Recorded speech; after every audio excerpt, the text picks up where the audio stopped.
안녕하세요. 2023학년도 로스쿨 입시, 새롭게 해커스 로스쿨에서 찾아뵙게 된 김종수입니다. 2023학년도 로스쿨 입시에 관련된 전체적인 커리큘럼 설명해 드리도록 하겠습니다. 저는 논술과 면접, 자소서 이렇게 세 가지 과목의 정성 요소라고 불리는 세 가지 과목을 담당하고 있습니다. 먼저 제 소개를 해드리자면요. 저는 리트 논술부터 면접, 자소서까지 여러분들의 로스쿨 입시 1년 전체를 함께할 선생이라고 생각을 해주시면 되겠습니다. 로스쿨 입시를 처음부터 끝까지 제가 여러분들과 함께 하기 때문에 책임지고 여러분들을 합격까지 인도할 수 있도록 열심히 노력하도록 하겠습니다. 저는 서울대 국어국문학과 졸업을 했고요. 로스쿨 면접과 자소서에서 14년 연속 1위를 하고 있습니다.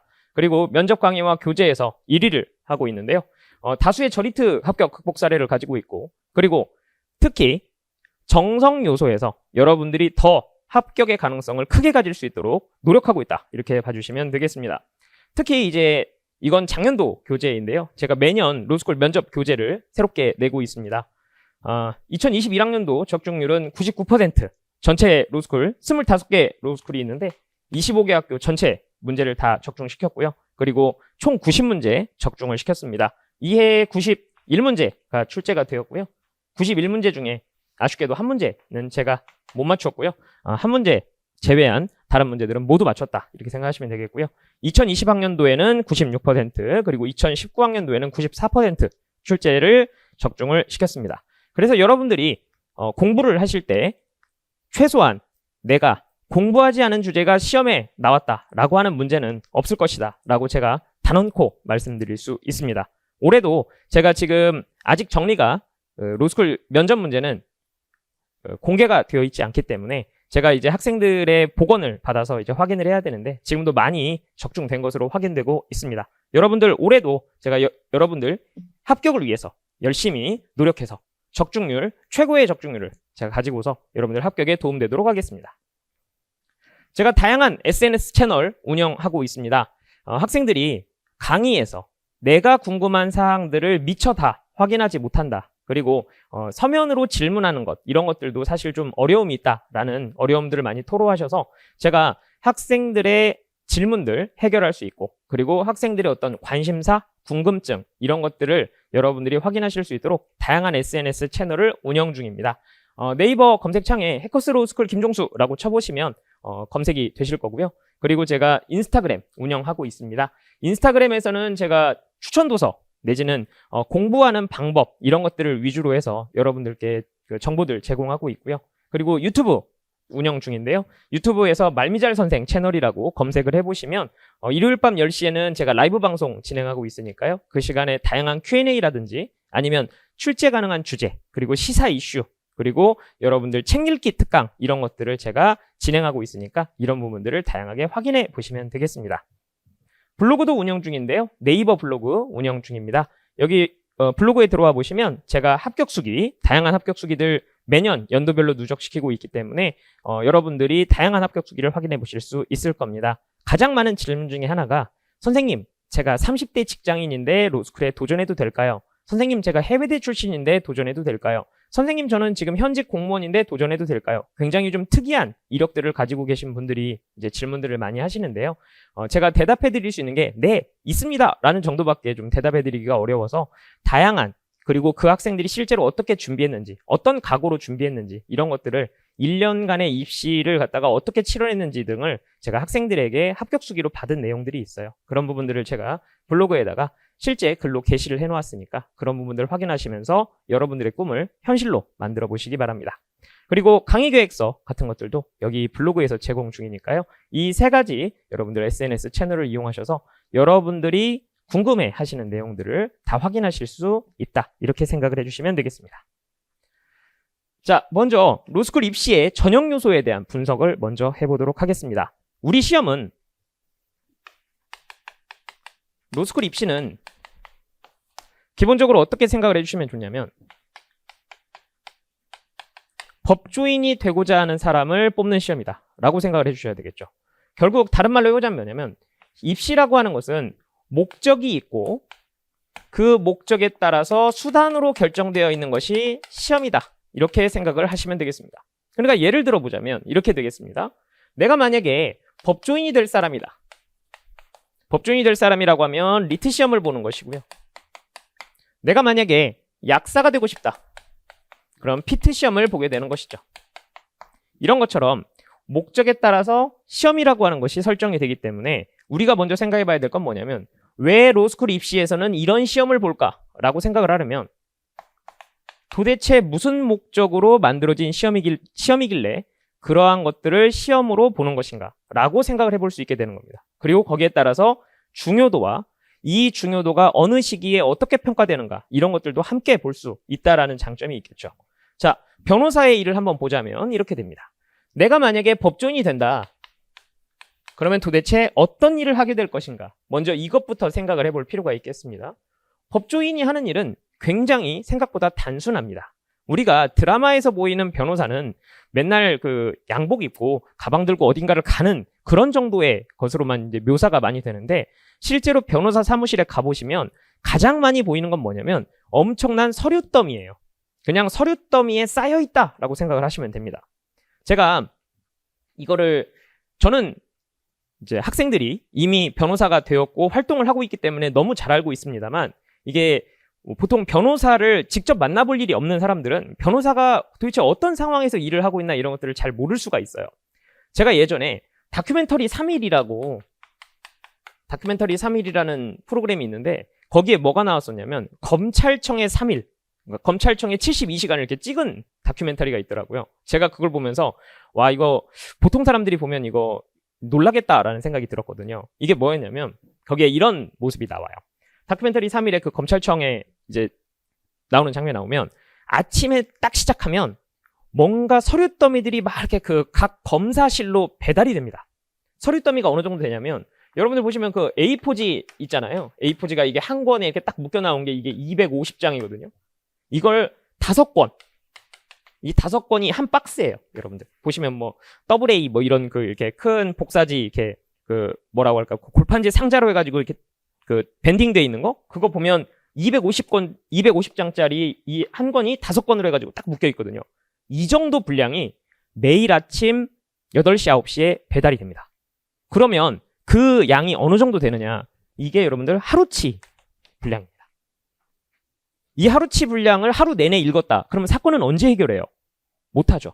그러니까 이게 어느 정도 안에 해결을 해야 되는 양이냐면 이게 여러분들 오전 중에 그것도 한 2시간 안에 해결해야 되는 양입니다. 엄청나게 많은 양을 읽어야 되는 거죠. 그래서 법조인의 일은 결국 뭐냐면 서류 더미에 파묻혀 사는 인생, 서류 더미와 함께하는 인생이라고 자조적으로 얘기를 많이 합니다. 그래서 대법관이 되면 골무를 선물을 받습니다. 왜냐하면 종이를 너무 많이 넘기다 보니까 어떻게 되냐면 손이 찢어집니다. 종이를 만져도 사람의 손은 찢어질 수가 있어요. 그래서 여기다 골무를 끼고 이렇게 보거든요. 그래서 모든 법조인은 골무와 함께하는 인생이라고 얘기를 많이 합니다. 그 정도로 많이 읽어요.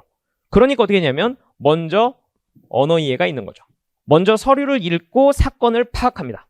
이렇게 되었구나. 사건은 이렇게 진행된 거구나. 이런 일이 있었구나. 빨리빨리 파악한 다음에 문제는 이겁니다.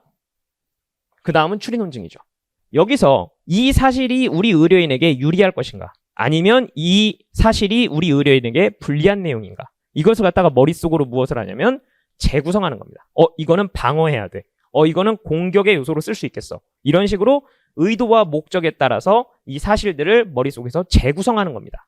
그런 다음에 이것을 글로 쓰는 겁니다. 글로 써서 이것이 법관에게 내지는 다른 사람들에게 어떻게 받아들여질 것인가. 내 목적은 우리 의뢰인 A가 승리해야 된다. 승소해야 된다라는 목적은 달성되고 저쪽은 패소해야 된다. 라고 하는 의도는 달성되는 형태로 글을 구성해야 되겠죠. 그리고 나서 실제 법정에 가서 증인과 그리고 이제 앞으로 배심제가 들어오게 된다면 배심원을 설득하면서 법정에서 그걸 말로 해서 이기게 되는 겁니다. 여기까지가 법조인의 능력에 관련된 부분이라고 말씀드릴 수 있고요. 그렇다면 본인이 이러한 법조인으로서의 전문 능력을 가졌다면 도대체 어떤 법조인으로 성장하고 싶은가? 라고 묻는 것이 자기소개서다라고 생각을 하시면 되겠습니다.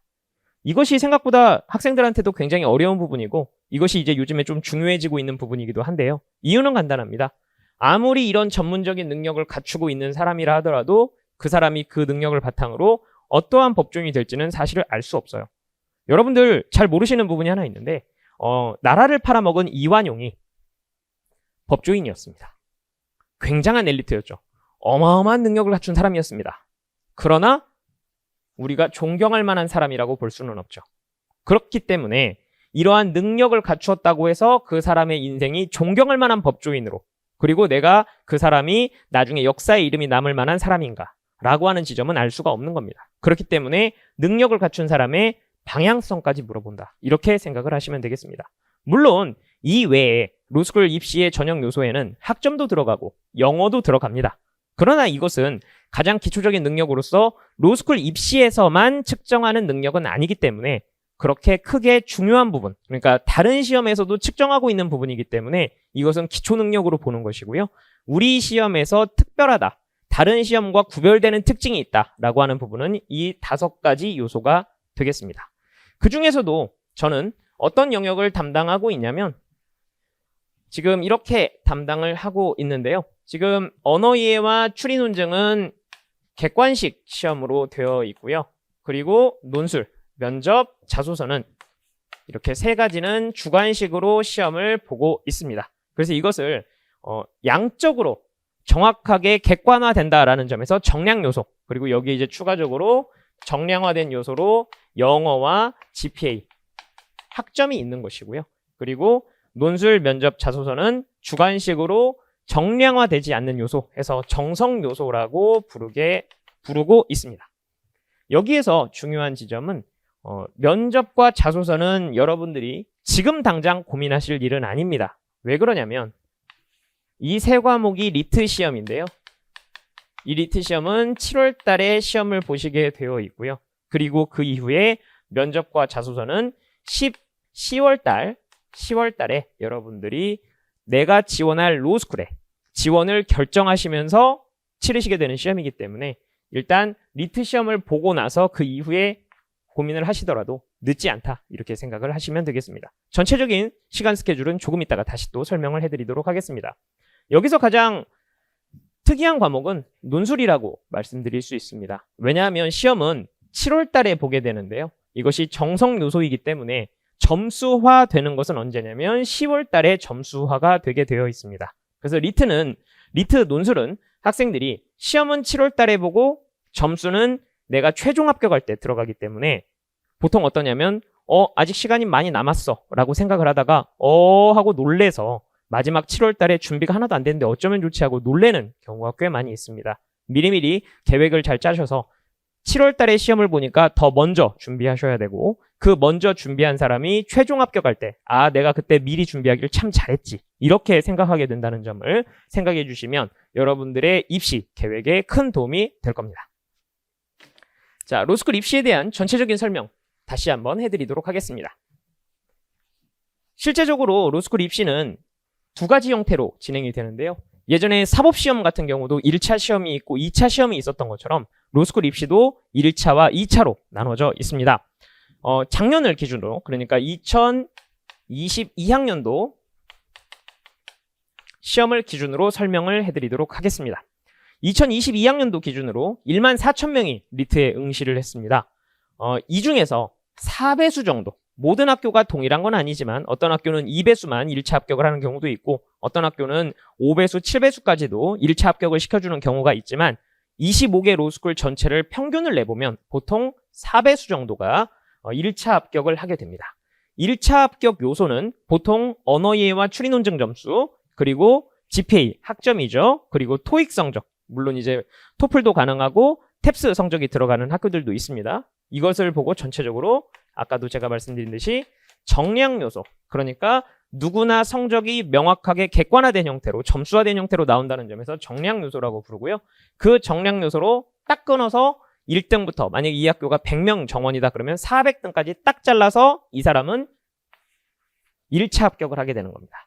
이 1차 합격을 한 사람들은 면접과 자기소개서, 그러니까 면접 대상자가 되고, 그리고 자기소개서를 제출을 하고, 그리고 논술 점수가 여기에 추가적으로 들어가서 이 정량 요소와 여기 3가지 정성 요소가 최종 합산이 되어서 합격으로 2,000명이 죄송합니다. 이거 잘못 나왔네요. 네, 2,000명이 최종 합격을 하게 되는 형태가 됩니다. 그러니 보시면 14,000명이 8,000명으로 줄어들고 8,000명 중에서 2,000명이 최종 합격하는 시스템이기 때문에 점점 더 떨어뜨려 나가는 시스템이라고 생각을 하시면 되겠습니다. 특히 제일 무서운 건 뭐냐면 1차 합격이 된 이후가 진짜 큰 문제다라고 생각을 하시면 되겠습니다. 왜 그러냐면 1차 합격자들은 이런 경향이 있습니다. 자, 여기를 한번 봐주세요. 1차 합격을 기준으로 생각을 해보자면 만약에 어떤 학생이 리트가 내가 만약에 150점을 맞았다. 여러분들 150점이면 거의 수석 가까운 점수가 되겠습니다. 그런데 내가 만약에 120점을 맞았다. 엄청난 점수 차이가 되겠죠. 그런데 내가 지원을 하고 나면 그러니까 1차 합격을 할 때쯤이 되면 사실은 이 점수 차이는 아무 의미가 없습니다. 왜 의미가 없느냐? 이유는 간단합니다. 내가 만약에 150점이다 라고 하면 이 학생은 서울대를 지원했을 거예요. 그럼 이 서울대를 지원하는 학생들은 보통 점수대가 어떠냐면 140점에서 150점 사이 정도입니다. 내가 만약에 120점이다. 그러면 이 사람은 서울 수도권 미니 로스쿨이나 이런 데를 지원했을 가능성이 높습니다. 이 사람의 실제로 경쟁 대상은 110점대인 사람들이 많습니다. 그러니까 결국은 어떠냐면 여기에 지원하는 사람들은 수도권에 있는 로스쿨에 지원을 한 것이고 수도권에 있는 A 로스쿨이라고 친다면 A 로스쿨에 지원을 한 것이고 이 점수대에 있는 사람들은 서울대에 지원을 한 거예요. 그러니 어떻게 되냐면 점수 격차가 사실은 이 정도의 점수 격차에서 경쟁을 하고 있는 것이지 이 사람과 이 사람이 경쟁을 하는 것은 아닙니다. 결국 최종 합격은 무엇으로 결정되느냐라고 한다면 이 미묘한 점수 차이 사이에서 나머지 정성 요소로 그러니까 내가 확인할 수 없는 요소로 합격, 불합격이 결정된다라고 생각을 하시면 되겠습니다. 그러다 보니까 학생들 사이에서 내가 점수는 좋았는데 학벌 때문에 떨어졌다. 뭐 다른 것이 있었다라고 하는 여러 가지 좀 낭설들이 흘러다니는 경우도 많이 있는데요. 실제로는 그것보다도 정성 요소, 그러니까 내가 객관적으로 확인되지 않는 내게 어떤 자소서에 문제가 있었다든지 아니면 면접에서 논리적인 결함이 있었다든지 이런 경우가 훨씬 더 많고 그리고 특히 리트 논술에서 내가 결격 사유가 있는 리트 논술이 0점이 나온 케이스들도 꽤 있기 때문에 그런 점에 있어서의 문제점들을 더 생각을 해보시는 게 타당하다 이렇게 생각을 해주시면 되겠습니다. 실제로 로스쿨 입시는 교육부의 감사 대상이기 때문에 학생들이 생각하는 것처럼 그렇게 불공정한 요소가 강하게 작동할 수가 없는 시험이 되겠습니다. 물론 점수가 동일하다면 그러니까 리트, 언어이해 추리 논증, 그 다음에 학점, 영어 성적, 그리고 논술, 자소서, 면접까지 거의 동일한 수준이라고 한다면 그 외의 요소들이 작동을 할 수도 있습니다. 물론 이러한 전형 요소들이 매우 적은 시험이기 때문에 막 수능처럼 막 과목 수가 막 엄청나게 많고 이런 시험이 아니기 때문에 실제로 굉장히 적은 전형 요소로 이 적은 전형 요소가 우연히 같아서 그것 때문에 내가 불합격을 했을 수도 있지만 오히려 그보다는 눈에 보이지 않는 정성 요소에서의 문제점들이 본인의 합격 불합격에 더 큰 영향을 미칠 수 있다는 점을 꼭 인식을 하시고 그리고 그런 눈에 보이지 않는 요소들 전문가의 평가에서 결정되는 요소들에 대한 관심을 좀 기울여 주셔야 된다라고 말씀드리고 싶습니다. 자, 제가 그 중요성을 말씀드리기 위해서 실제 데이터를 가지고 왔습니다. 정성 요소는 아까도 말씀드렸지만 객관화되지 않는 것이기 때문에 정확하게 점수가 몇 점 이렇게 확인을 할 수가 없어요. 그러다 보니까 학생들이 다른 뭔가 불공정한 요소가 작동한 것이 아닐까 이런 식으로 의심을 많이 하시는데 제가 보여드리고 싶은 지점은 결국 이렇게 되겠죠. 합격이라는 결과는 동일해요. 그런데 여기에 지금 영향을 미치는 요소는 하나는 정량 요소이고 하나는 정성 요소이고 이렇게 두 가지가 있는데 문제는 뭐냐면 정량 요소는 확인이 가능하거든요. 정성 요소는 지금 확인이 불가능한 거죠. 제가 실제로 정성 요소가 얼마나 영향을 미치는지는 이 정량 요소가 부족한 학생인데 실제로 합격한 학생이 있다면 이것이 영향을 미쳤을 가능성이 높겠죠. 그 부분을 보여드리도록 하겠습니다. 이거는 올해 그러니까 2022학년도 결과는 아니고요. 2022학년도 결과는 아직 나오지 않았기 때문에 2021학년도 실제 결과를 제가 가지고 온 겁니다. 저에게 논술 면접 자소서를 배웠던 학생들의 결과들이고요. 거기서 정성 요소의 영향력을 한번 보여드리도록 하겠습니다. 실제로 리트로 보자면 152점이 100등이었어요. 여러분들 생각을 해보시면 서울대 로스쿨 정원이 150명입니다. 서울대 로스쿨 정원이 150명이니까 리트 성적만으로 놓고 보면 이 점수대, 그러니까 여기에 있는 150점 정도, 150점이나 140 한 8점 정도, 이 정도가 여러분들 뭐라고 생각하셔야 되냐면 실제로 서울대 정원이다 이렇게 생각을 하시면 되겠습니다. 근데 보시면 여기 지금 보시면 140점 8점에서 지금 서울대 입학한 학생이 있습니다. 이 학생 같은 경우에 뭐 학점이나 토익이나 뭐 이런 부분들도 굉장히 영어 성적도 좋은 학생이긴 합니다만 140점 8점이면 여러분들 리트 시험이 140점이면 여기서 말하는 140점이라고 하는 것은 언어 이해와 추리 논증의 표준 점수의 합을 말하는 겁니다. 그렇게 계산을 해보면 이 학생은 500등이에요. 물론 다른 요소가 조금씩 그것들을 메꿔 주었겠지만 그렇다 하더라도 서울대에 지원할 학생 중에 이 정도 학점, 이 정도 영어 성적 안 가진 학생은 별로 없습니다. 이 학생 저한테 직접 자소서 쓴 학생이고요. 면접 공부도 거의 3달 내내 꼬박꼬박 한 학생이었거든요. 정말 이 학생 공부할 때 제가 무슨 생각이 들었냐면 이렇게 열심히 하는데 안 될 리 없다라는 생각이 들 정도로 열심히 했던 학생이에요. 그러니 어떻게 되냐면 500등인데 500등에 가까운 점수인데 극복하고 합격을 했습니다. 그리고 그 밑에 보시면 지금 여기도 131.8점, 그러니까 여기 보시면 131.8점이면 1000등이 넘어가는 점수대거든요. 이 학생 같은 경우도 한양대와 경희대에 동시에 합격을 했어요. 그리고 여기 지금 전남대 학생을 한번 보시면 이 학생은 점수가 130점으로 좋기는 합니다. 근데 이 학생은 학점은행제 출신 학생이에요. 그래서 이 학생은 정말 노력으로 극복한 케이스. 이 학생이 전남대 수석을 한 학생이거든요. 실제로 이 학생 같은 경우는 그 직장인이기도 했습니다. 그렇게 준비를 해서 실제로 합격한 케이스가 있다. 이렇게 봐주시면 되겠습니다. 더 놀라운 것은 이 정도 점수대보다도 중위권에서 놀라운 결과들이 많이 보이는데요. 실제로 정성 요소로 극복을 하려면 여러 가지 요소들이 작동을 하겠습니다만 보통 이 정성 요소가 준비가 많이 안 돼 있는 중위권, 하위권에서 더 큰 영향을 미치는 경우가 많습니다. 여기서 대표적인 예를 한번 들어보자면 여기 보시면 지금 121.5점에서 아주대 합격한 학생이 있고요. 그리고 여기 보시면 119.4점에서도 건국대 합격한 학생이 있어요. 여러분들 119.4점이면 지금 여기 118점이 3000등이니까 거의 이 정도 사이 점수인데요. 이 학생은 거의 한 2800등 넘어간다라고 생각을 하셔야 될 건데 건국대 정도면 여러분들 수도권, 그러니까 우리가 생각하는 수도권 로스쿨이 정원이 몇 명이냐면 950명 정도 되거든요. 그러니까 이 학생은 지금 어느 정도를 뚫고 들어간 거냐면 거의 한 2000명 정도를 때려잡고 들어간 겁니다. 이 정도면 거의 뭐 계곡을 거슬러 올라가는 연어라기보다는 하늘로 승천한 용 정도가 적당하지 않은가라는 표현이 적당하지 않은가라는 생각이 들 정도인데 이 학생 같은 경우는 굉장히 노력 많이 했거든요. 제가 이 학생 자소서 쓰면서 무슨 생각 들었냐면 이것이 바로 올해의 자소서다. 어디에다 내놔도 이 자소서는 1등 할 수 있다라는 생각이 들 정도로. 그러니까 자소서가 수석을 할 수 있다. 그리고 면접도 이 정도면 어디다 데려다 놔도 수석 내지는 차석을 노려볼 만한 학생이다라는 생각이 들 정도로 열심히 했던 학생들이거든요. 그렇기 때문에 극복을 한 겁니다. 자, 더 놀라운 결과 하나 보여드리도록 하겠습니다. 제가 이 학생 결과 보고 역시 공부는 열심히 해야 된다라고 생각했는데 117점에서 경희대에 합격한 학생이 나왔습니다. 이 학생 같은 경우는 실제로 117점이면 3000등이 넘어가는 점수인데요. 경희대 정도 되면 제 생각에는 한 500등? 500등에서 한 700등 사이, 500등에서 한 600등 정도 사이라고 봐야 되겠죠. 그 정도 이하 점수대에서 합격하기가 굉장히 어려운 그런 학교인데 이 학생 같은 경우는 117.2점에서 경희대 합격을 했고요. 실제로 그 학생도 이렇게 얘기하더라고요. 아마 이 학교에서 제일 점수 낮은 게 제가 아닐까요? 이렇게 얘기를 했는데 실제로도 학교 다니면서 물어보니까 자기가 제일 리트 점수가 낮다고 이렇게 얘기를 했습니다. 실제로 극복한 학생이 있다라는 점을 보여드리고 싶었습니다. 그리고 여기 보시면 이제 110점 이후 때, 그러니까 여러분들 4000등이면 이 해 응시자가 12000명이었거든요. 12000명이 응시를 했는데 여기서 보시면 108점, 107점, 101점에서도 합격한 학생이 나왔습니다. 물론 이런 학생들이 누구나 이 점수를 맞으면 합격한다?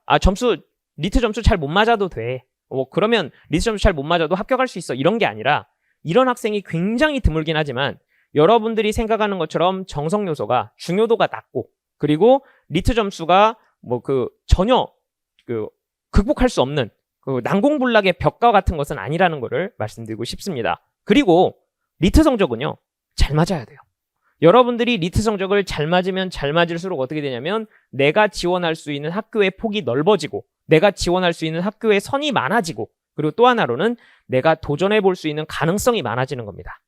다만 내가 만약에 리트 성적이 잘 맞았다, 리트 성적이 잘 나왔다라는 이유로 정성 요소, 그러니까 논술이나 면접이나 자소서를 괜찮아, 나 거기서 안 뒤집혀 라고 마음을 놓고 있으면 이런 사람들에 의해서 끌어내려질 수가 있다는 점을 꼭 인식을 해주시고, 그리고 또 하나로는 내가 만약에 정성 요소가 하나도 준비가 안 돼 있다라고 하면 내 점수대 그냥 그대로 지원을 하셔야 돼요. 근데 내가 만약에 정성 요소가 준비가 되어 있다, 그러면 내 점수대가 좀 낮지만 로스쿨은 2군데를 지원할 수 있거든요. 가군, 나군 2군데를 지원할 수 있는데 한 군데는 내가 상향 지원을 해야겠다 라고 하는 욕심을 부려볼 수 있다는 점.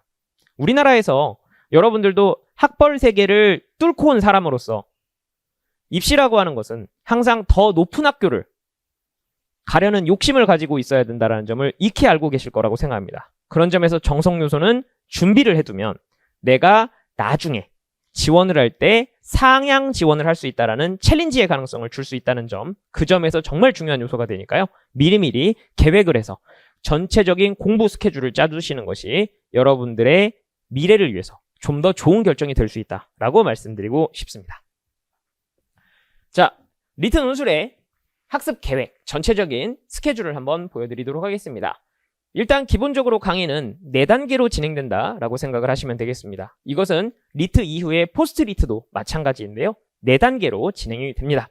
먼저 첫 번째로는 기초 강의가 진행이 되고요. 그리고 기본 강의, 그리고 실전 강의, 파이널 강의, 이렇게 4단계로 진행이 되는데요. 원래 입시라고 하는 것은 기본적으로 공부와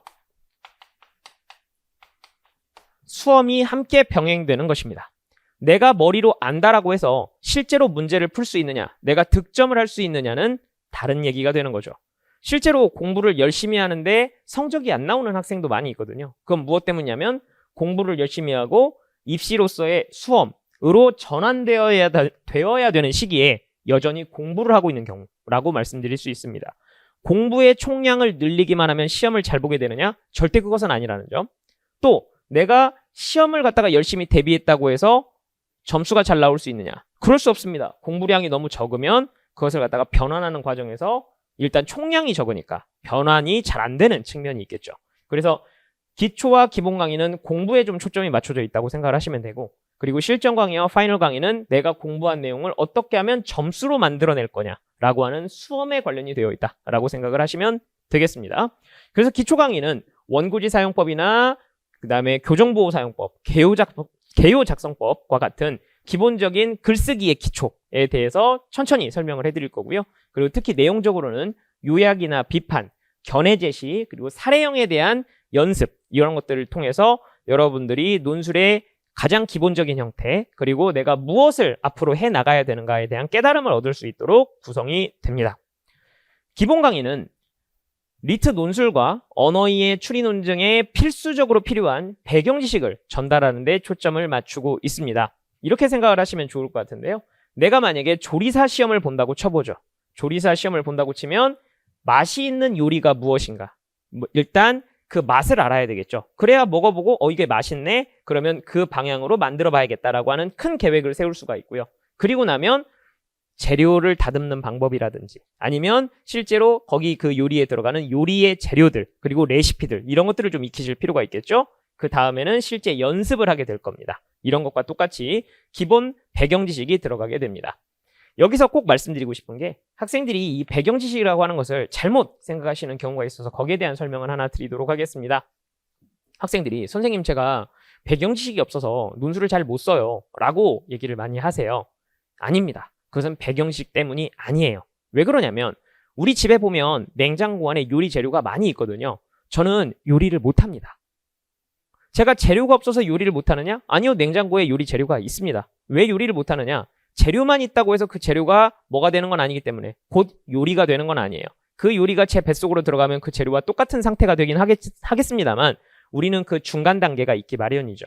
그래서 이걸 보고 뭐라 하냐면 종합 능력이라고 부르는 거예요.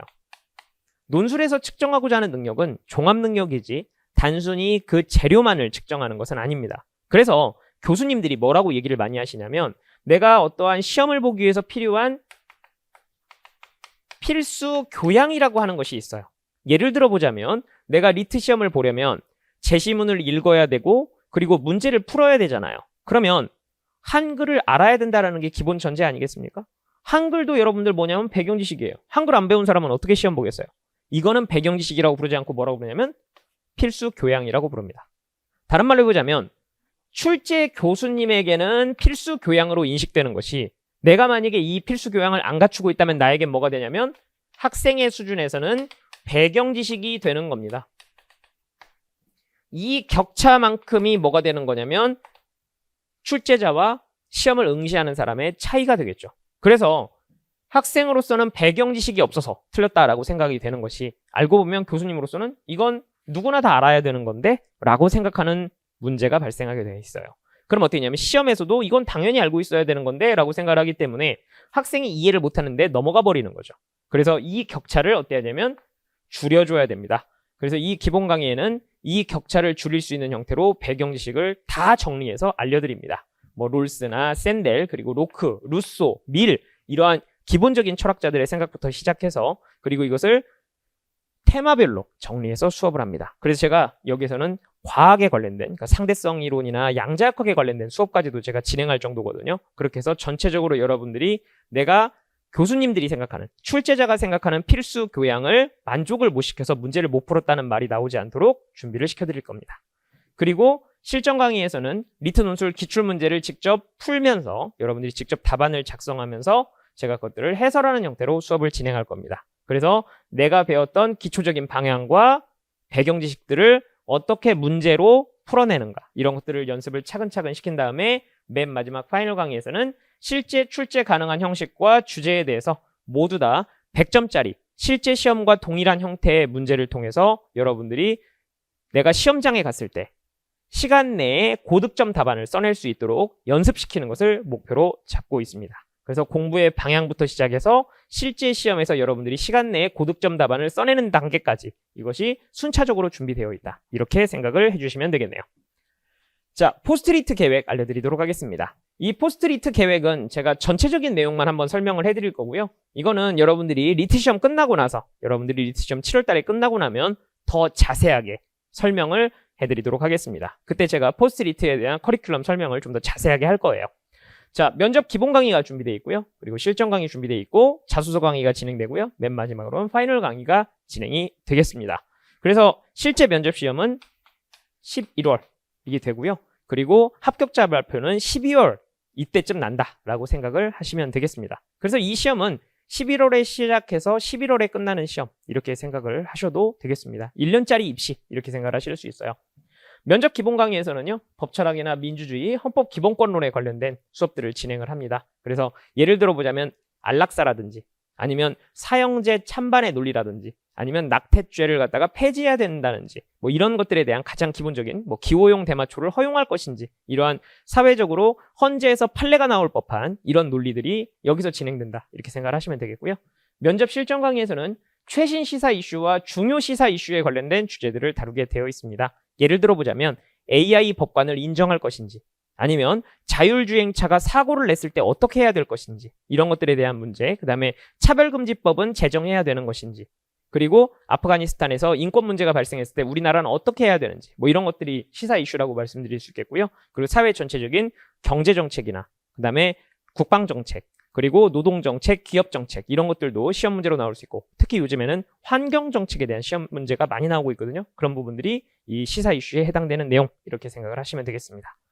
그 이후에는 실제로 10월 달에 여러분들 가군, 나군, 지원 이제 그 결정이 나기 때문에 그때 이제 자소서 강의가 함께 진행이 될 겁니다. 자소서 대면 첨삭은 제가 직접 진행을 할 거고요. 인강 첨삭의 경우에는 제가 변호사와 현직 대학 교수님의 첨삭이 함께 이루어진다 이렇게 생각을 하시면 되겠습니다.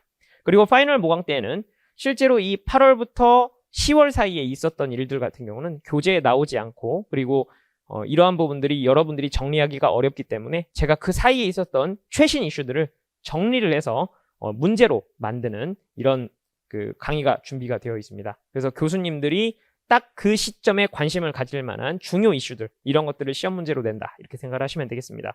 제가 그러니까 작년 기준으로 말씀을 드리자면 COP26이라는 게 있었어요. 이게 이제 COP26이 논의가 되고 있었는데 실제로 잡힌 거는 9월, 10월이었었거든요. 그래서 학생들한테 이 COP26에 관련된 문제가 나올 거니까 준비 잘해라 하면서 문제를 만들었었는데 이 문제가 실제로 출제가 되었습니다. 이런 식으로 그 당시에 문제가 되는 부분들 이런 것들을 앞에서 배웠던 부분과 연결하는 형태로 최신 제가 그 자리에서 문제 만드는 거거든요. 그래서 문제 만들어서 여러분들에게 제공해 드릴 겁니다. 그리고 마지막으로는 실제로 가군에서 나왔던 문제를 나군 시험 직전에 복원해서 해설하는 데까지 정리를 진행을 할 겁니다.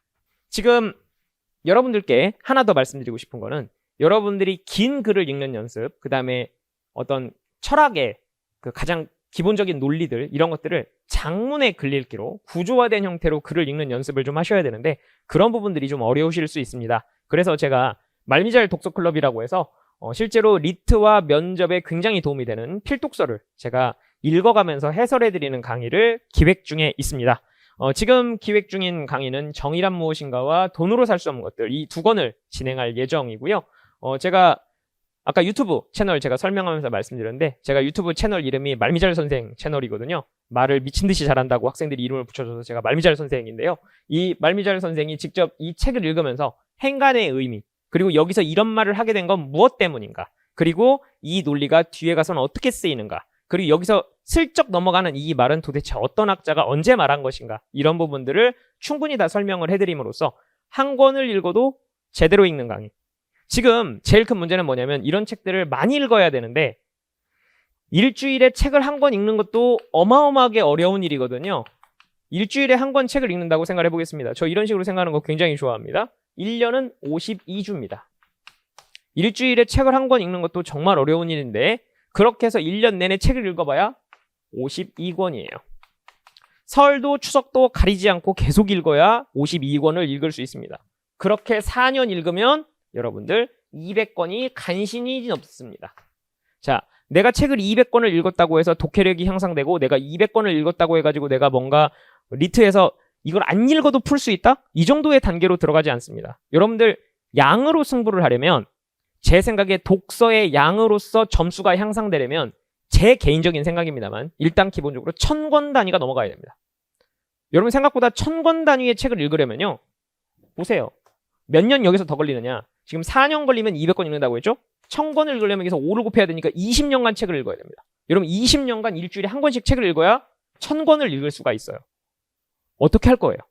그렇기 때문에 우리 시험에 나올 수 있는 가장 수험 효율적인 책을 골라서 그걸 한 번 읽었는데 제대로 읽는 것이 훨씬 수험 효율적일 수 있습니다. 그래서 그런 점에서 이러한 강의들을 진행할 거다라고 생각을 해주시면 되겠습니다. 여기에 관련된 내용은 좀 더 계획이 구체화되면 제가 여러분들께 다시 공지를 해드리도록 하겠습니다. 해커스 로스쿨 홈페이지에서 제가 따로 공지를 하도록 하겠습니다.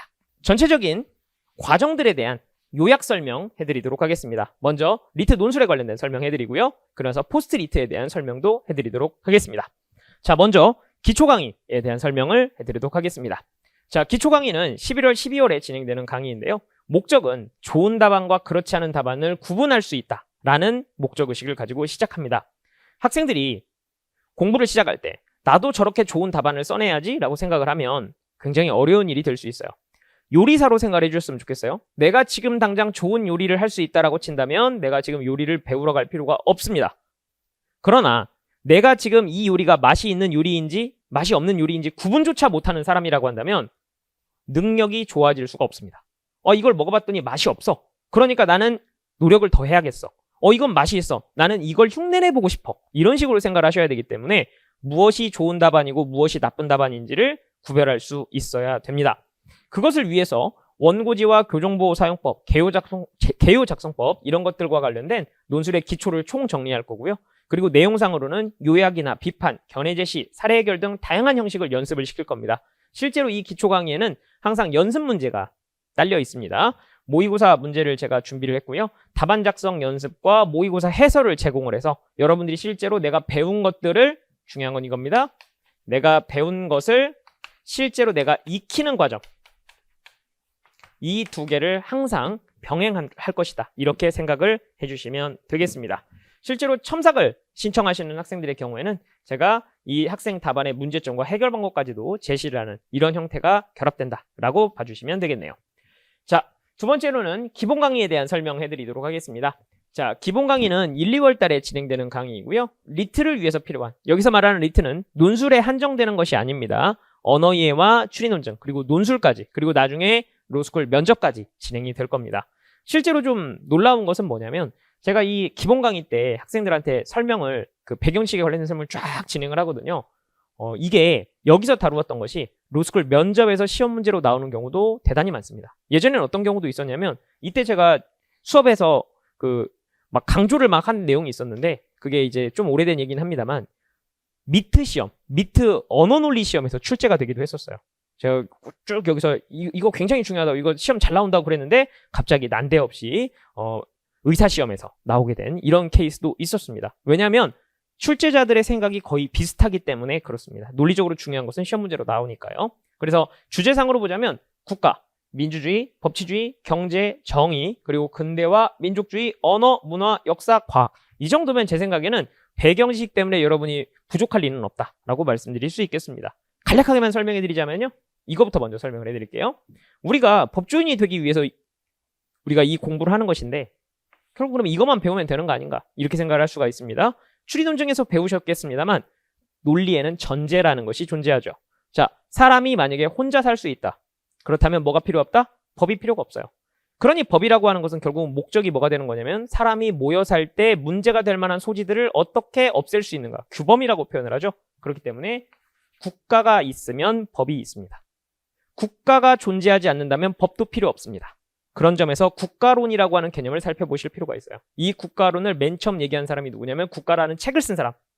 고대 그리스의 플라톤부터 시작하는 겁니다. 그래서 플라톤부터 시작해서 정치 철학에서 국가에 관련된 논의를 한 사람들, 대표적인 사람으로서는 홉스, 로크, 루소 이런 사람들이 존재하는 겁니다. 그리고 뭐 공자, 맹자, 순자 이런 사람들도 국가에 대한 논의를 했죠. 그러면 이 국가의 형태가 왕 정도 있을 것이고 그리고 귀족 정도 있을 것이고 민주 정도 있겠죠. 현대의 법이라고 하는 것은 민주주의를 목적으로 하는 체계입니다. 그렇기 때문에 국가가 민주적인 형태로 운영되었을 때 법은 어떤 모습을 가지게 되는가 이런 수업을 하게 될 것이고요. 그 이후로 이러한 국가와 민주주의의 논의를 바탕으로 해서 법이라는 것은 그러면 어떻게 통치하는 것인가 그 법치주의에 대한 구체적인 내용들을 볼 것이고요. 그렇다라고 한다면 국가와 민주주의 그리고 법치주의가 확립되면 정치적인 자유가 확립되는 겁니다. 내가 정치적인 자유가 확립되면 누구도 나를 함부로 건드릴 수 없다면 그때부터는 뭘 하고 싶어요? 돈 벌고 싶죠. 그래서 여러분들 그 다음에 경제가 나오게 되는 겁니다. 아담 스미스가 고대나 중세 사람이 아니고요. 근대의 사람이라고 하는 것은 이것이 확립되어야 경제가 나타날 수 있다는 것을 보여주는 겁니다. 그래서 이제 경제적인 자유가 확립되었죠? 그러면 누군가는 돈을 많이 벌고 누군가는 돈을 못 벌게 되어 있습니다. 이것은 뭐하죠? 부정의합니다. 여러분들 여기서 시작되는 것이 정치적인 자유주의와 경제적인 자유주의의 결합으로서 나타난 불평등의 문제예요. 이 불평등을 어떻게 해소할 것이냐에 대한 철학적인 논쟁을 진행한 사람이 롤스나 샌델이 되겠습니다. 그래서 이 사람들이 현대 정의론자라고 불리는 사람들이죠. 이렇게 해서 논리적인 형태가 쭉 진행이 되고요. 그런 것들의 역사적인 기반이 이런 것들이 됩니다. 그래서 전체적으로 이 정도면 여러분들이 배경지식에 있어서의 문제점은 없을 것이다 라고 말씀드릴 수 있겠네요. 그래서 언어이해 추리논증 논술에 필요한 모든 배경지식이라고 제가 단언코 말씀드릴 수 있는 이유는 이러한 영역에서 필수 교양이기 때문에 그렇습니다.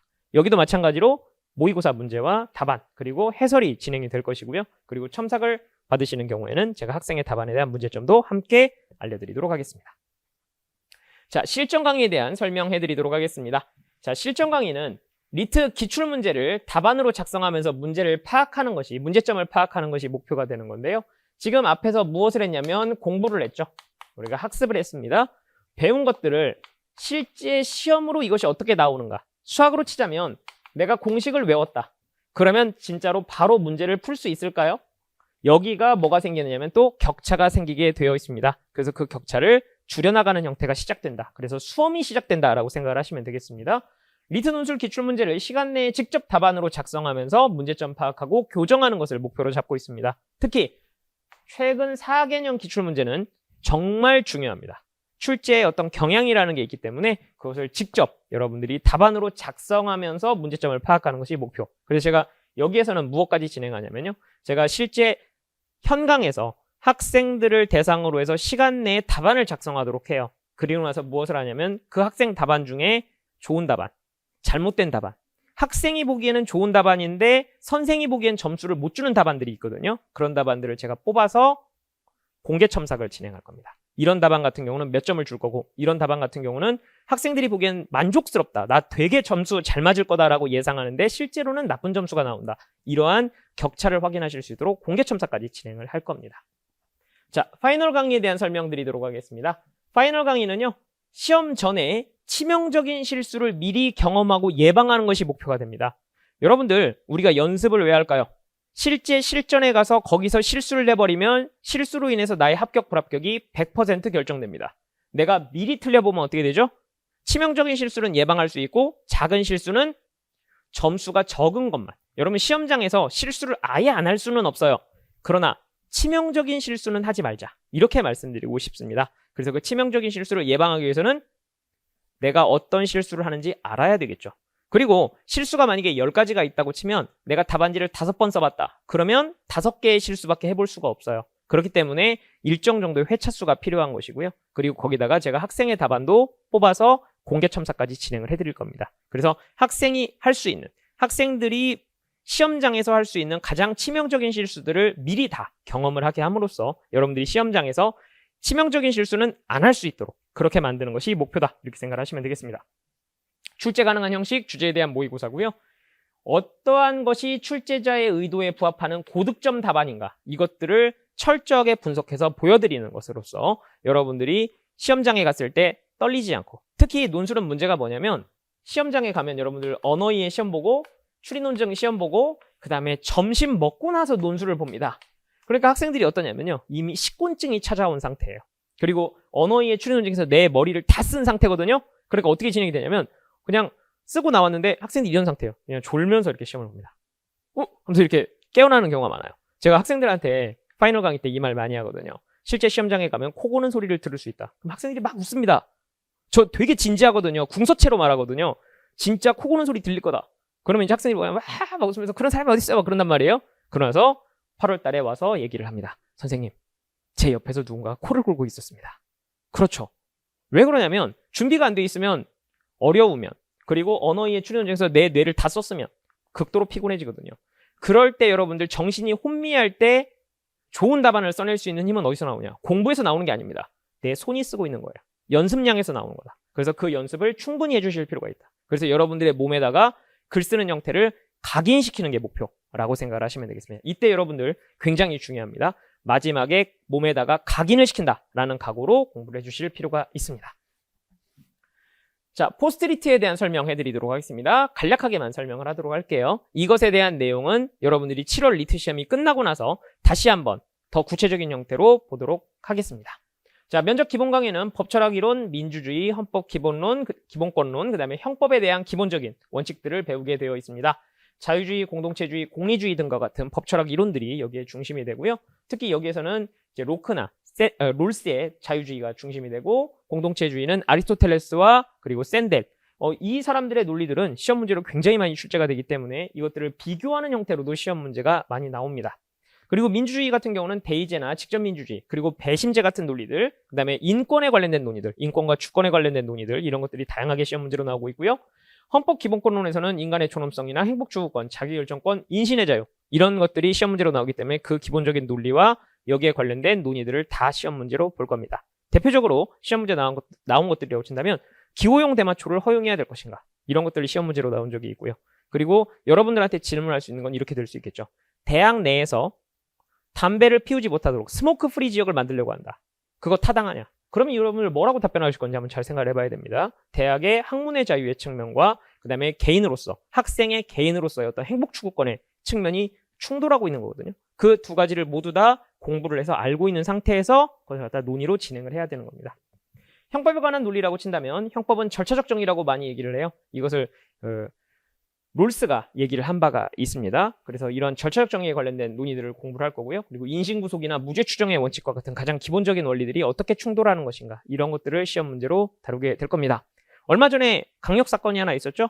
그 강력 범죄자, 그 피의자라고 부르는데요. 이 강력 범죄 피의자의 얼굴을 공개해도 되느냐, 공개해야 되느냐, 이런 것들도 여기서 시험 문제로 나올 수 있습니다. 그리고 이런 시험 문제도 나온 적이 있습니다. 여러분들 미국 영화 같은 데 보면 사람 여기 이렇게 무슨 줄 쳐놓고 이렇게 가가지고 옆으로 찍고 정면으로 찍고 이런 거 있죠. 이걸 보고 머그샷이라고 부르는데요. 우리나라엔 이게 없어요. 그래서 이 머그샷 제도를 우리나라도 도입해야 되느냐, 이런 것들을 시험 문제로 낸 적도 있습니다. 여기에 관련된 논의가 되겠죠. 실전 강의에 대한 얘기를 해드리도록 하겠습니다. 실전 강의에서는 시사 이슈에 관련된 그 논리를 진행을 합니다. AI나 차별금지법, 그다음에 혐오 표현, 그다음에 기본소득과 관련된 논의들, 이런 것들 시험 문제로 많이 나온 적이 있고요. 그리고 잘 생각해 주셔야 될 점은 뭐냐면, 이러한 문제들에 대해서 아무것도 모르고 있다, 이런 경우는 별로 없어요. 그런데 신문기사 정도를 알고 있는 학생들이 많습니다. 여러분들 법조인이 될 사람입니다. 예를 들자면 이런 거랑 똑같죠? 예를 들면 이런 겁니다. AI에 대해서 어떻게 생각합니까? AI의 기술 발전이 빠르다고 생각합니다. 무슨 의미가 있겠습니까? 법조인에게는 아무 의미가 없습니다. AI가 가져오게 될 문제점은 뭐가 있을까요? 이런 것들을 생각해 보라는 얘기입니다. AI만 한번 가볍게 생각해 보자면 이런 논의가 되겠네요. AI는 결국은 인간을 넘어서는 어떤 인공지능이 발생한다는 뜻이고, 이 인공지능이 무엇을 할 수 있다는 뜻이냐면 자유로운 선택을 할 수 있다는 뜻입니다. 자유로운 선택이라는 건 이런 개념이죠. AI 나오면 항상 나오는 게 자율주행차거든요. 자율주행차. 지금은 사람이 운전을 하죠. 결정을 사람이 하고 그 사람이 손을 얼마나 꺾을 것이냐에 따라서 차의 각도가 꺾이는 겁니다. 그러니까 내가 핸들을 돌려서 사고가 났다면 결국은 내가 사고를 일으킨 것이 되는 거죠. 내 행동이 큰 힘으로 작동하는 것 뿐입니다. 예를 들어서 내 손 힘이 10이 들어갔다. 차가 그걸 1000배로 증폭시켜주는 것 뿐이에요. 그래서 피해가 1만 배로 나는 거죠. 그러면 이 1만 배에 대한 피해는 내가 보상하는 게 됩니다. 왜? 결정권자가 나이기 때문에 그렇습니다. AI는 어떻게 될까요? 자유를 누가 행사하죠? AI가 행사하죠. 그러면 책임은 누가 져야 되나요? AI가 져야 되겠죠? 자유와 책임의 주체가 된다는 것은 무엇이 되는 거냐면 그 자를 인격 내지는 유사인격으로 대우해줘야 된다는 뜻이 됩니다. 그런 대표적인 형태가 뭐가 있냐면, 사람은 아니지만 일정 정도의 자유를 행사하고 일정 정도의 책임을 행사할 수 있는 존재가 있죠. 이게 여러분들 경제적으로는 법인이라는 존재입니다. 삼성전자는 경영을 할 수 있고, 그리고 어떤 투자나 어떤 자유로운 계약을 할 수 있죠. 거기에 대한 책임도 누가 집니까? 삼성전자라는 법인이 지죠. 이것과 똑같이 법인과 유사하게 전자인격을 인정해야 하는가, 이런 논의로 이어지는 겁니다. 이런 정도의 논의를 할 수 있어야 좋아, 법조인이 될 자격이 있군, 이렇게 생각하는 거지. AI의 발전 속도가 빠릅니다. 네, 저희 어머니도 알고 계십니다. 이렇게 될 수 있겠죠. 저희 어머니가 더 오래 사셨기 때문에 로스쿨 가야 되지 않겠습니까? 이런 것들은 로스쿨 수준에서 답변할 내용이 아니게 되는 거죠. 자, 중요 시사 이슈로 치자면 경제, 사회, 기업, 노동, 환경, 국방 정책들과 관련된 것들이 시험 문제로 나올 수가 있습니다. 실제로 예전에 나왔던 충격적인 문제 같은 경우는 어떻게 했냐면, 김정은 국방위원장이 우리나라에 답방을 오게 되는데 그 답방을 허용해야 되는가, 이런 것들을 시험 문제로 낸 적도 있습니다. 딱 생각해 보자면 왜? 이런 생각을 할 수도 있는데 그 왜를 생각해내는 게 법조인이 되는 거죠. 이거는 국가안보에 도움이 될 것인가, 그리고 한반도의 평화체제에 도움이 되는 것인가, 우리의 생명신체의 자유를 지키는데 도움이 되는 것인가, 이런 식의 논의를 전개하는 것이 여러분이 할 일, 이렇게 생각을 하시면 되겠네요. 그리고 사법부와 사법개혁에 관련된 논의들도 여기서 진행이 됩니다. 자, 자소서 강의에 대한 내용 말씀드리도록 하겠습니다. 일단 8월과 10월 중에 진행이 될 거고요. 자소서 작성법 특강이 진행이 될 건데 어떻게 작성하는 것인가, 그 작성의 절차와 방법들, 그리고 합격생의 자소서 샘플과 같은 형태가 다양하게 제시가 될 겁니다. 그리고 문제는 이렇게 해서 작성을 했다 치더라도 내 실제 자소서가 어떤 문제가 있는지는 학생들이 확인하기 어렵기 때문에 첨삭이 진행될 건데요. 현강에서는 제가 직접 대면 첨삭할 거고요. 인강에서는 변호사와 현직 대학 교수가 서면 첨삭을 진행하도록 할 겁니다. 자, 전체적으로 파이널 강의 말씀드리도록 하겠습니다. 면접 파이널 강의는 제가 직접 신규 출제한 모의 면접 문제, 그리고 모의 평가가 함께 진행이 될 거고요. 그리고 교재 출간 후에 발생한 시사 이슈는 교재에 있을 수 없기 때문에 제가 여기서 최신 시사 이슈에 관련된 문제들을 바로 시험 문제로 만들어서 그 해에 그 달에 있었던 문제를 시험 문제로 냅니다. 그래서 헌법재판소에서 나온, 그리고 대법원에서 나온 최신 판례들도 그 사이에 있었던 것들은 시험 문제로 나올 수 없기 때문에, 근데 교수님들은 알고 계시거든요. 그래서 참 재미난 게 뭐냐면 11월 달에 면접을 보게 되는데 면접 문제가 언제 나오냐면 그 바로 직전 3일 전에 만들어지는 경우가 많아요. 그러니까 어떻게 되냐면 이 전까지 공부했던 주제들이 의미가 없어지는 경우도 있습니다. 왜냐하면 25개 로스쿨에서 가군, 나군 두 군데라고 치면 벌써 50문제거든요. 그래서 그런 문제 중에 한 두세 문제만 나온다고 치더라도 내가 거기에 걸리면 100%가 되는 거죠. 그래서 온갖 것을 다 공부해야 된다, 이렇게 생각을 하시면 되겠습니다. 그래서 마지막까지 제가 진행을 할 거고요. 그리고 가군 기출문제, 해당 연도의 11월에 가군의 실제 면접 문제로 나왔던 것을 확인하는 형태로 진행이 될 겁니다. 그래서 올해도 제가 이걸 진행을 했는데요. 실제로 나왔던 문제들 제가 해설했던 것 중에 COP26이라든가 환경정책에 관련된 게 정말 많이 나와서 이거 다 정리했거든요. 그런데 나군에서 또 똑같이 나왔어요. 물론 형태가 똑같지는 않습니다. 그러나 주제가 동일할 수 있다는 점, 그렇기 때문에 미리 알고 가면 훨씬 더 도움이 된다는 점. 그래서 어떤 경우가 있었냐면 가군에서 A 학교에 나왔던 게 나군에서 B 학교에 나온 경우가 많아요. 그러니까 이걸 갖다가 미리 보고 들어갔어야 되는데 모르고 나중에 알았어요. 무슨 의미가 있겠습니까? 시험은 끝났는데요. 그래서 마지막까지 정리해서 여러분들 나군에서 고득점 하실 수 있도록 준비하고 있다. 이렇게 봐주시면 되겠습니다. 자, 마지막으로 여러분들께 말씀드리고 싶은 게 있습니다. 2023학년도 로스쿨에 여러분들이 반드시 합격하셔야 된다는 목표를 세우셨다면 거기에 상응하는 노력을 하셔야 되는데요. 그걸 위해서 우리가 필요한 건 두 가지입니다. 첫 번째로는 알아야 되겠죠. 여러분들 우리 시험은 엘리트를 뽑으려는 시험입니다. 지적 엘리트를 뽑으려는 시험이기 때문에 공부를 하셔야 돼요. 근데 문제는 뭐냐? 공부를 했다고 해서 내가 시험을 잘 보느냐? 그건 아닙니다. 그렇기 때문에 몸에 각인시켜야 됩니다. 보통 우리가 이렇게 얘기를 하죠. 학습 이렇게 얘기를 합니다. 학습. 학습은 뭐냐? 머리로 알았어요. 습은 뭡니까? 습관을 들이는 거예요. 몸에 익히는 거죠. 우리가 제일 약한 게 무엇이냐? 여러분들 보통 공부는 열심히 합니다. 그런데 이걸 몸에 각인시키는 부분이 약해요. 저는 여러분들을 1년간 보는 사람입니다. 리트 논술부터 시작해서 자소서, 면접까지 진행합니다. 제가 학생들을 쭉 보다 보면 어떤 느낌이 오냐면 이 학생은 합격의 가능성이 높다. 이 학생은 합격의 가능성이 낮다. 어디서 갈리냐면 여기서 갈리는 게 아니라 여기서 갈립니다. 저는 여러분들을 처음부터 끝까지 보게 됩니다. 제가 처음부터 끝까지 책임진다는 얘기는 여러분들에게 어느 지점을 강조해드리고 싶냐면 제가 이걸 하는 사람이라는 걸 말씀드리고 싶어요. 리트 논술이건 아니면 로스쿨 면접이건 자소서건 내가 이것을 갖다가 그냥 생각을 해서 한다라는 개념이 아니라 생각을 조금 하더라도 몸에서 자동으로 움직이는 부분이 있어야 됩니다. 마치 운동이랑 비슷해요. 제가 만약에 테니스를 친다고 치면 자, 공이 날아온다, 파악했다, 손을 든다, 손을 꺾는다, 친다 이런 식으로 생각하고 하는 사람은 없습니다. 생각은 이 정도인 거죠. 온다, 친다. 그러면 이 치는 감각을 어떻게 유지해야 되겠습니까? 평상시에 연습을 해서 내 몸이 공이 오면 자동으로 그렇게 움직이도록 만들어줘야 되거든요. 물론 그 전에는 손 모양을 어떻게 하는 것이 가장 좋은 치는 방법인가 이런 것들을 생각을 할 필요는 있겠죠? 그걸 몸에다 각인시키지 않으면 영원히 운동을 잘할 수는 없을 겁니다. 시험은 여러분들 운동이랑 비슷하다고 생각을 해주셔야 돼요. 그냥 단순히 공부만 하는 것만으로 모자란다 이렇게 생각을 해주시면 되겠습니다.